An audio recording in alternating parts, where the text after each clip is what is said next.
welcome to the Alumni Podcast. I'm your host, Jenifer Garcia, and joining us today is Mary and Armando Prado, former Mr. and Miss A&M-San Antonio. So, how are y'all? We are very tired, but very... We just got off of work, but we are excited to be here and to be sharing our time about being Mr. and Miss and being here at Texas A&M San Antonio. Yeah, we also got to talk a little bit about the tiredness. We have a 2-year-old daughter, so she takes a lot of our time, just like raising her and preparing her for the world. That's really exciting. I totally read about that in the bio.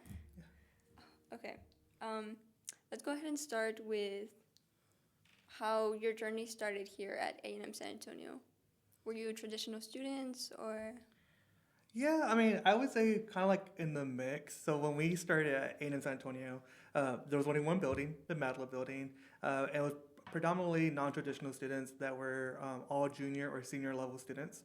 So we have very unique experiences. We both started off at another university. I started off at a really large university and decided probably like midway in my junior year that it was time to come home because just different circumstances. And so when I came to A&M San Antonio, I was only here for like 4 semesters, literally 1 year, started in 2012 and graduated in 2013. So it was very quick because I was taking the full-time course load. I was used to that traditional course load. Yeah, I would say it was kind of like a mix in terms of like what you would call us. Yeah, it's the same for me. I started off at a small private institution I went to TLU in Seguin. I started off there, and then we started noticing that I needed to come home just because I needed to be home with my parents. My dad was getting a little sick, and so we wanted to come home to help a little bit more, and so I decided to come home. And so I came home, and Armando actually applied first. And then I was actually at San Antonio College for a semester, and he was like, just come to A&M San Antonio. And I said, okay, sure. So then I transferred over the next semester, and I was in the same situation. I graduated in a year from being here. And so we were here for a year, but we made a lasting impression, I feel. Yeah, I feel like it's like a really good impact. Yeah, I know. So how did you decide to run for Mr. and Miss A&M San Antonio? How was your journey through that? Yeah, so I ran first.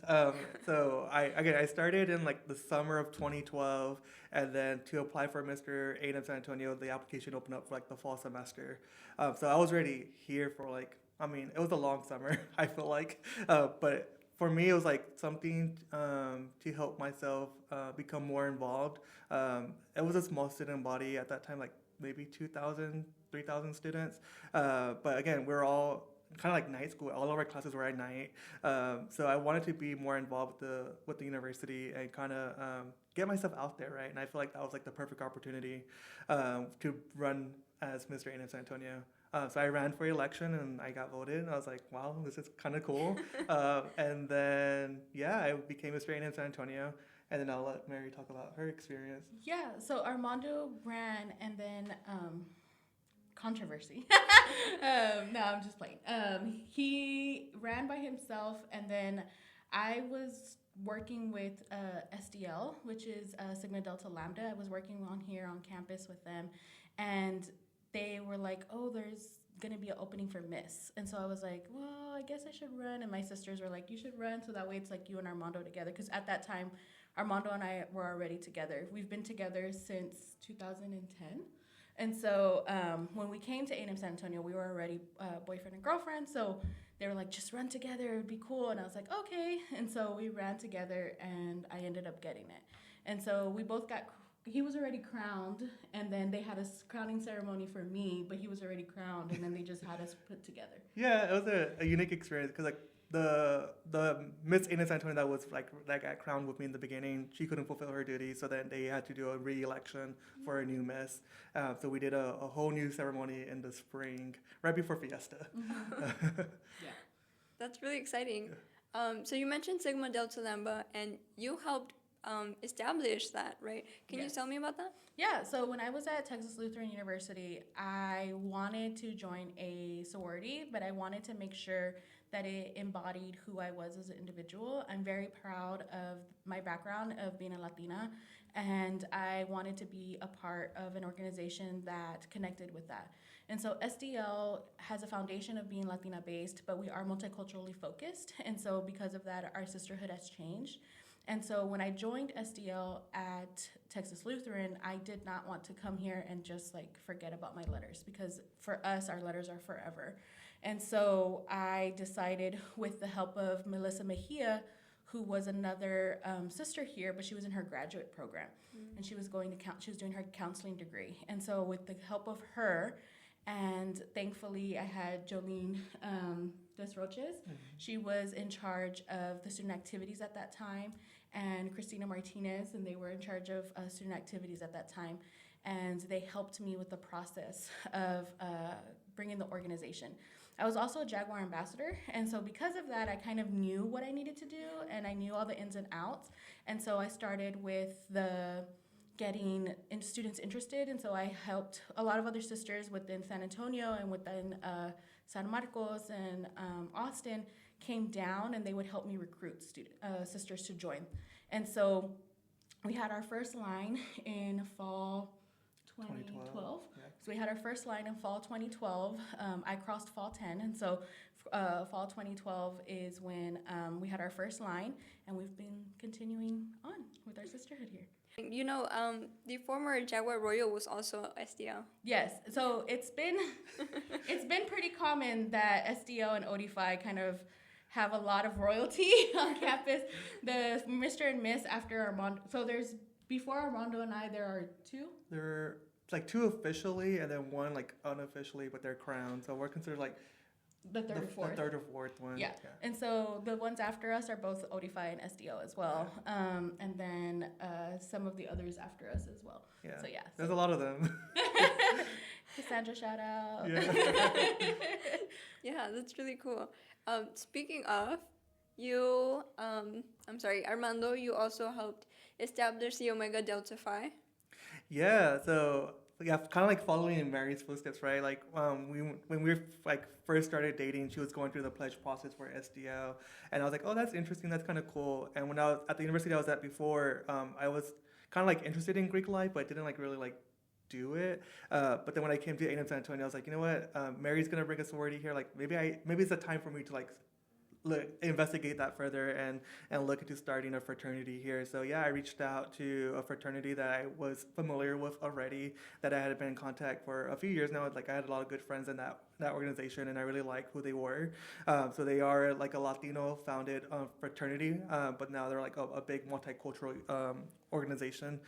So it really kind of interested me and wanted to like look at it more further. So when I came to A&M San Antonio, I was like talked to Mary and to at the time it's Jolene Roach and Christina Martinez, and they kind of helped us like figure out like what we needed to do.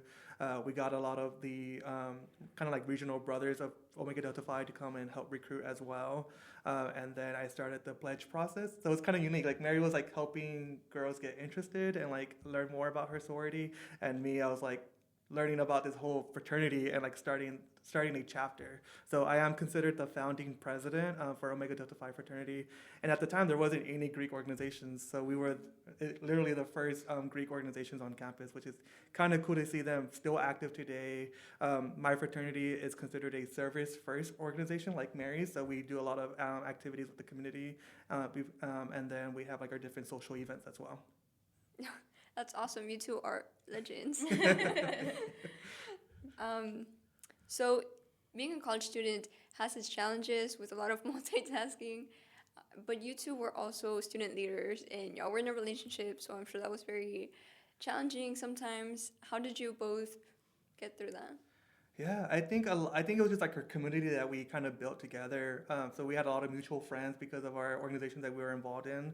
I also worked, like Mary was a Jaguar Ambassador, so she worked on campus. I also worked in the office of the Vice President for Student Affairs. So we were on campus like 12, 13 hours a day, because again, like we worked during the day and then all of our classes were at night, and they would start like at 5 o'clock and end by 8, 9 o'clock, sometimes 10 o'clock in the evening. So we were literally here all day. And I think that kind of helped us like be motivated and like really build that community that was unique for us, and really helped us thrive as student leaders. To this day, like we are still in touch with a lot of the staff members and the faculty that were here before, or when we were students here, and we're still in touch with them and kind of like give each other updates and kind of follow along each other. Yeah, I also think it was really important for us to be open and communicate with not only with each other but with our faculty and the staff, and let them know what we were struggling with. Yeah. As being a first generation college student for both of us, we heavily did not know what needed to be done sometimes in order to make sure that we were doing our assignments correctly or anything like that. And so both of us had come from previous institutions, and they did prepare us a lot, but it was different coming to a smaller institution and learning about what they wanted at that time. When A&M-San Antonio was smaller. But it was really important for us to communicate, and so we made sure that we communicated with our faculty and with our staff. And so I think that if we did not do that as much as we did, like we really took advantage of going to go visit them in the office and with our staff, with the staff here. And so I think if we did not do that, we would probably not have been as successful as we were. Yeah, like it was a total difference, right? Like coming from like a large university where I was just like a person. I wasn't really like someone to the professors or the faculty. I feel like coming here, were like they knew me by my first name, and they asked me like, "Hey, you missed class last week. What's going on?" I was like, "Oh, I had the flu, or I was sick. Oh, are you feeling better?" Right? Like there was that conversation, that relationship that we were able to build with our professors here, which really helped us thrive. So definitely go talk to your professors. Go to office hours. Do not be scared. Like take advantage of it. They are there to help you be successful. Yeah, and it was great. I mean, the campus president knew who we were, and so Dr. Ferrier, like she's amazing, and that was something that was not common in other institutions. I know. I remember like crossing the stage at graduation, like getting emotional, right? And then we cross the stage because we're very proud being the first in our family to go to college and graduate, which was uncommon, and then being like Latino. But then crossing the stage and Dr. Ferrier, the president at the time, giving me a hug, I was like, whoa, that's incredible. You know, like she knew who I was as a person, and just having that relationship. Like who has relationships with like the president of the university, right? Not many. Hey Jax, our sponsor for this episode is the Writing, Language, and Digital Composing Center, also known as the WILD Center. Their center provides writing, Spanish, speech, and digital tutoring. Their amazing tutors provide tutoring online and in person. As a matter of fact, the digital podcast studio I'm filming in right now is available for students to use by booking an appointment with a digital tutor. To learn more, scan the QR code, and to meet with a tutor, book an appointment on Jaguar. Their services are available to currently enrolled A&M-San Antonio students and alumni. Thank you again to our sponsor, Pass Up. Of the university, right? Not many. No. Yeah, I mean, I sure don't, not yet. Yeah, you mentioned you spent a lot of time on campus. Yeah. I'm actually going through that right now too. I spent like over 10 hours because I also I work on campus, and I do the podcast, and I have classes, and they're evening classes, so they end late, and I'm just here all the time. And then there's always like events you want to attend. Yeah. You know? But also going back to you being a Jaguar Ambassador, you were the Jaguar Ambassador of the Year in 2013, right? Yeah. I was fortunate enough to have a group of Jaguar Ambassadors. I believe it was about 5 or 6 of us at that time. It was great because we were all non-traditional students, and so we were all doing different things, and we all came from different backgrounds, and so it was great. Being a Jaguar Ambassador really helped me increase my communication skills, and really helped me increase my, I hate to say it this way, but my brand, right? Because I had to learn how to be really professional in front of very important people. Like at that time, A&M San Antonio was trying to get people to come and view the campus, and so meeting different congressmen, meeting different philanthropists and things like that. And so it was great for me to learn about that background. And so I think it was really a unique and exciting experience. I also, because of that, was able to learn more about the different organizations here on campus. At that time, Jolene did have us have a advisory committee. So it was like every representative of each organization would come and meet together, and we would talk about what was going on with each org. And so it was really a way for us to be in communication with what everybody else was doing, not just like Greeks and not just Jaguar Ambassadors, but we worked with Beso, Masa, the Site Club, and so it was Sherm, all of them. And so it was really great for us to kind of communicate and learn about what each other was doing. Yeah, learn about the different perspectives and yeah. Yeah. Would you say you still use the skills you learned as an ambassador today? Yes, very much so.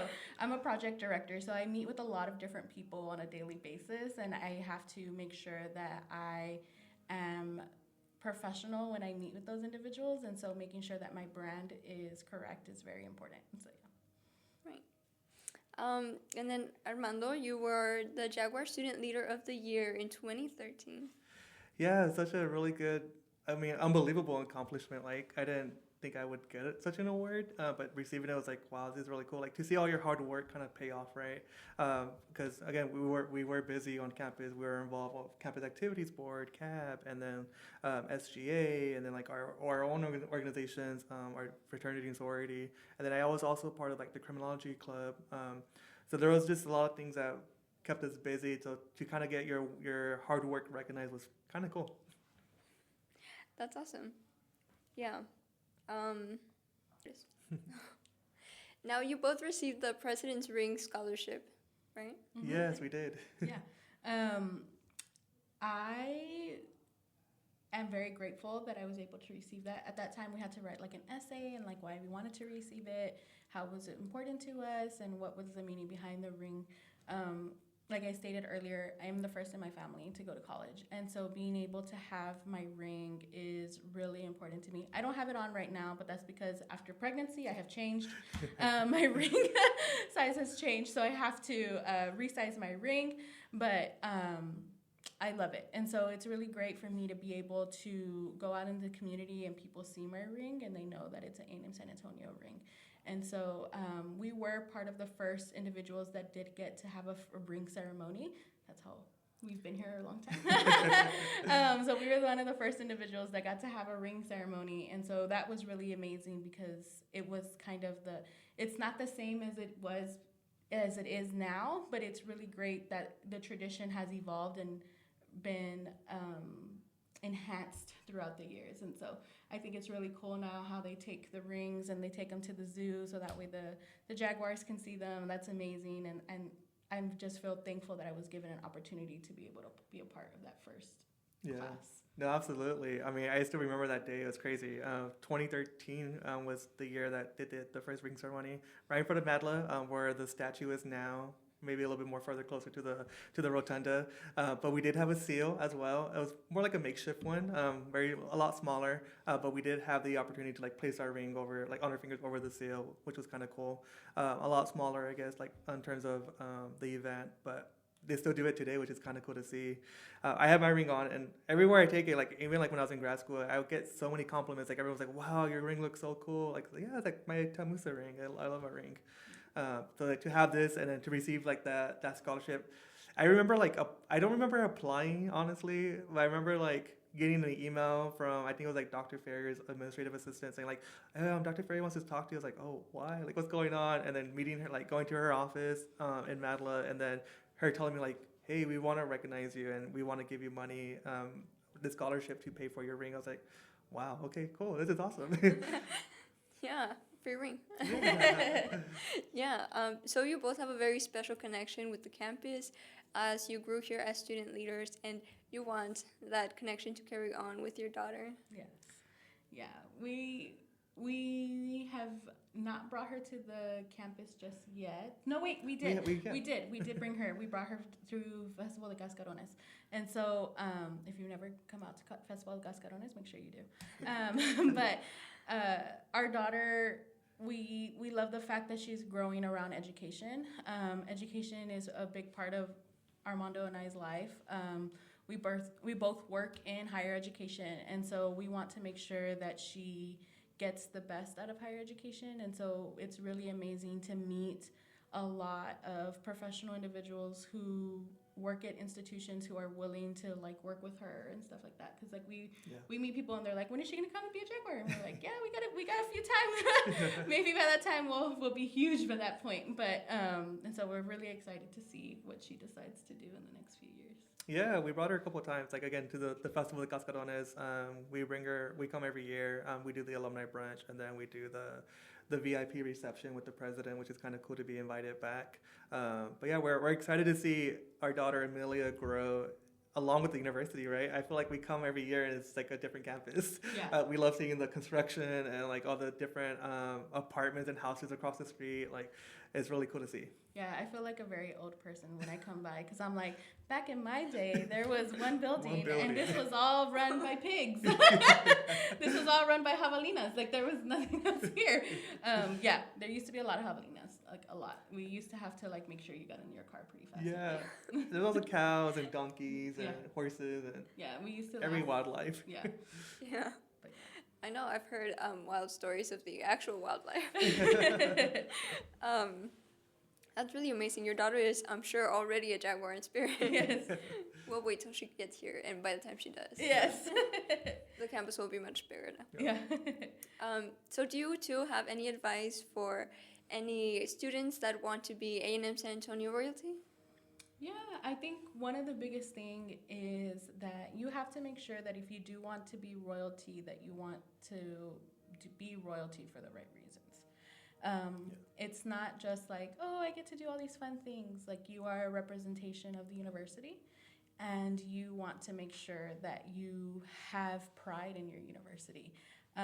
We love being a part of A&M San Antonio, and we love to tell people that we graduated from here. And so we want to make sure, and you have to make sure that you're willing to lead the royalty with that grace, right? And so, because you do meet a lot of people when you're out during fiesta and things like that. And so I think that's one of the biggest things, is just making sure that you want to actually do it, because a lot of people are like, oh, it sounds fun, but it's also a lot of work. You go during April, it's like you're always on the run. I think we would go to like 3 events in one day sometimes, and so I'm not sure how it is now, but back then that's the way it was. And it's not just like during fiesta, right? So like we were part of the Veterans Affairs Parade what was it? Like, and there's like Veterans Day and then like Armed Forces Day. Yeah, so we would also do those things as well. And so it's just like understanding that you are a representation of the university and making sure that you are willing to be a part of that. Yeah, definitely. And then kind of going into that, like understanding the commitment, right? Like, of course, like as a student, classes should come first, right? And your education should come first. So having the understanding, like being a royal it's gonna take a lot of commitment, especially for the events that you have to do. And then as you're going to the events, like Mary said, like the people that you're meeting, like it's great opportunities to like network and like put yourself out there. But also realizing that you got to graduate, right? So you got to go to class, you got to do your homework on top of the events that you might be doing. So it takes a lot of commitment. So if you're not using your tutoring services and you're not using your success coaches and your academic advisor to get on track with your assignments, make sure you're doing that. Yes. That's great advice, honestly. Yeah. Yeah. You're right. I mean, being a A&M San Antonio Royal is a lot about knowing what you're representing and the community you're involved with. Yeah. With that, do you have any advice for students in general? No, yeah, just kind of going along, like go to office hours. Like I cannot repeat this as often, right? Like go to office hours, talk to your professors. They want to see you. They want to talk to you. So I don't work in higher ed anymore. I work like kind of adjacent, but I worked in higher education for like the last 10 years. Recently transitioned to a job for a nonprofit partnership. But before that in higher ed, I worked like in admissions and recruitment. And then most recently, I was a director of graduate law admissions at St. Mary's University, where I kind of managed the Masters of Jurisprudence program. And so part of that was being like an advisor for graduate students. And I can tell you, like, the students that struggled never saw me, but the students that were successful always came to office hours with me, always talked to me, and I helped them, like, kind of get on a plan that would help them be successful, like, find them the right resources. So definitely, like, shout out to academic advising and student success. Like, go to see them if you need help. They're there for a reason. They want to help you. They want to make sure you're successful. Yeah, I also think another part of that is finding your people on your campus. I work for a TRIO program, and so if you don't know what TRIO is a program that helps students who are majority first generation or low income go into higher education. And so with that, we always tell our students, you need to find your person who is going to support you while you are at that higher institution, whether that means that you find a faculty or a staff member, or if that means you just find another friend, but you have to make sure that you find your person. It has been shown statistically that if you get involved at your institution, you're more likely to graduate from that institution. And so it's really important that you do find your people and you get involved, whether that means that you are a part of the Spanish club or if you're a part of Greek life or whatever. Just find your people. I think that's the most important thing. Yeah, and I think that's the beauty of A&M-San Antonio being like a growing university, that if there's not a club here for you, like go start a club. Like go find 9 other people that are like you and start a new club, and you can totally do it. Yeah. Support systems all the way. Yes. Sure. Yeah. One more thing, actually. You both got married, and it was very inspired with Fiesta and this community. Can you tell me about that? Yeah, so we got married in 2016 on April the 2nd. So like that year, it was like right before Fiesta, like about right after Easter. But when we were planning our wedding, we knew that we wanted a Fiesta themed wedding, and that's because our experiences as Mr. and Miss. We got inspired by this couple who was at what's the event called? Pandemonium, yeah. So it's like an event where you just like pass out medals, right, and trade medals. It's like the kickoff to Fiesta. It's always like on a Thursday night or something. So we got inspired by a couple that we met there, and they were like passing out medals to celebrate like their 50th anniversary. And we're like, wow, this is so cool. Like imagine us like 50 years from now, like passing out our own medals, right? And then when we got engaged, we're like, you know what, let's have a Fiesta wedding. So we end up doing that, and we end up designing our own medal to kind of honor our wedding. And we only had bought medals for our guests, so it was like a I don't know, a limited edition. Limited edition, right? Very limited edition. So we were able to hand them out at our wedding, and then after the wedding, I guess we ordered extra. So we had some extras left, so then we started passing them out, and everyone like around the city was like, "Wow, this is amazing! We've been looking for your medal." I was like, "What? People are talking about our medal. It's kind of cool." And so we do a continuation of our medal. We have the one that from when we got married. We have one when we graduated from our grad school. And then we have one when we bought one from our first house. And then COVID happened. COVID happened, and we have not been making them. But we will be back soon. Yeah, You've heard it stay here tuned. first. Yeah. Stay tuned. Because everybody asks us every year if we have our medal back. And so it will be back. Yes. That's great. I look forward to that medal. I need to figure out how to get one. Come find us. Yes. Well, it was wonderful meeting both of you and having you here. Yes, thank you. So nice to meet you too. Thank you. Thank you.